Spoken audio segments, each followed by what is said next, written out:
Alors, je fais une petite vidéo. Je crois que je suis à contre-jour. Je suis en train de remonter chez moi, donc je vais continuer à marcher. Ça monte, hein. Non, je vais m'arrêter. En fait, pourquoi je fais cette petite vidéo? Alors, ce n'est pas pour vous partager un souffle de quelque chose, ou plutôt, c'est pour partager un petit bout de mon humanité. Voilà.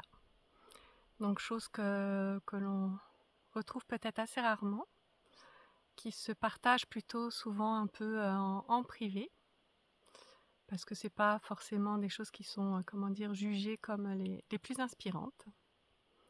Mais en même temps, voilà, c'est aussi une facette de ce que l'on peut vivre.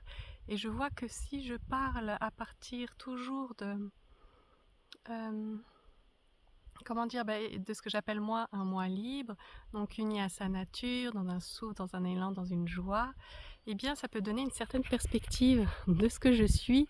Et finalement, le mental, il est tellement fort à créer des barrières, des repères pour remettre de la séparation, etc., que je me dis que peut-être que voilà, je devrais partager un petit moment comme celui-là. J'espère que au niveau de la visibilité de l'image, ça va. En tout cas, ce que je voudrais vous partager là maintenant, c'est un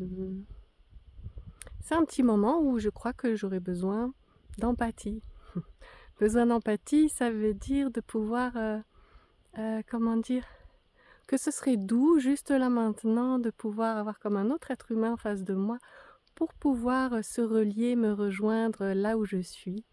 Voilà, pour pouvoir me déposer dans ce que je suis avec vraiment la douceur de la communion et de la reliance. Voilà. L'empathie, c'est un peu ça pour moi. C'est de l'amour. Voilà. Et du coup, là, ce que j'aurais envie de dire, vraiment, s'il y a vraiment quelque chose en moi là qui est tellement inconfortable, avec, comment dire, avec le fonctionnement de notre monde, allez, voilà, on dit, ni plus ni moins. Avec la manière, quand je dis le fonctionnement de notre monde, forcément c'est le fonctionnement humain, c'est-à-dire notre fonctionnement. Voilà. Avec ce fonctionnement vraiment, en tout cas par ici, c'est pas dans tous les pays comme ça, dans tous les continents comme ça, mais en tout cas, ce que je vois par chez nous, c'est que c'est très logique, vraiment rationnel, que ça laisse peu de place au vivant, que c'est dans le décortiquage, dans le jugement, dans l'étiquetage, dans la définition à chaque instant, vraiment de ce qui se vit. Et juste là, en moi, je mesure à quel point finalement ça peut être inconfortable pour voilà, certaines individualités dont je fais partie, qui fonctionnent très peu avec le mental. C'est-à-dire qu'on va vraiment garder une référence interne, une référence corporelle ou sensorielle ou de cœur, et qui agissent à partir de là. Et du coup qui est confronté en permanence avec un fonctionnement plus usuel, où comment dire, le fonctionnement c'est par la pensée, c'est-à-dire prendre d'être dans une représentation du monde et d'être dans une représentation du coup fictive puisque c'est une représentation, et en plus que cette représentation souvent elle est conditionnée, donc c'est vraiment quelque chose qui se transmet et qui n'est pas, comment dire, qui n'est pas en soi vraiment à l'origine. Voilà. Et ce qui fait que du coup, pour l'individualité que je suis, dans l'histoire qui me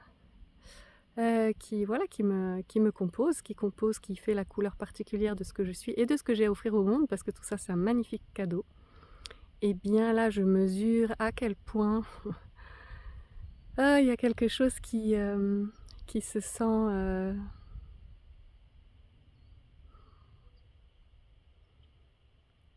qui n'a pas eu la possibilité en fait de se vivre, simplement parce que le vivant dans un fonctionnement rationnel, ça coince, hein, ça marche pas bien.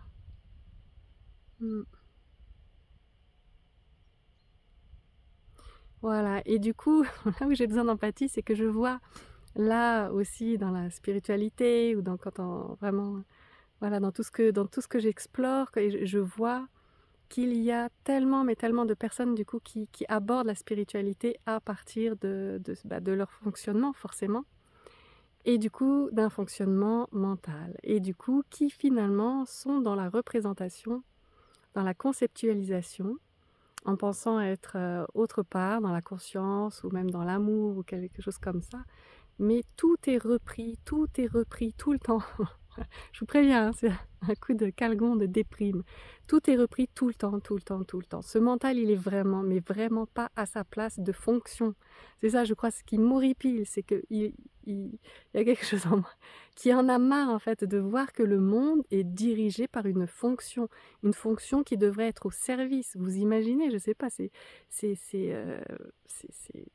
ça, de mon point de vue, c'est complètement fou, en fait, c'est complètement fou. Ouais. Mmh. Bon, ouais. Enfin bon, ce qui fait que finalement toutes les aberrations que l'on voit dans notre quotidien actuel et ben, on les retrouve aussi de la même manière, vraiment, dans le domaine aussi de la spiritualité. Voilà, c'est pareil. C'est pareil. On a beau expérimenter notre vraie nature, si à un moment donné, il n'y a pas quelque chose qui est fait aussi pour avoir conscience de soi, conscience de son fonctionnement et là, du coup, porter son attention sur finalement comment changer ce fonctionnement pour retrouver un fonctionnement plus naturel eh bien, ça me donne pas trop, d'espoir, pour pouvoir vivre, une individualité, sereine et en paix avec mes semblables. Voilà. Mmh. Bon, je m'arrête là.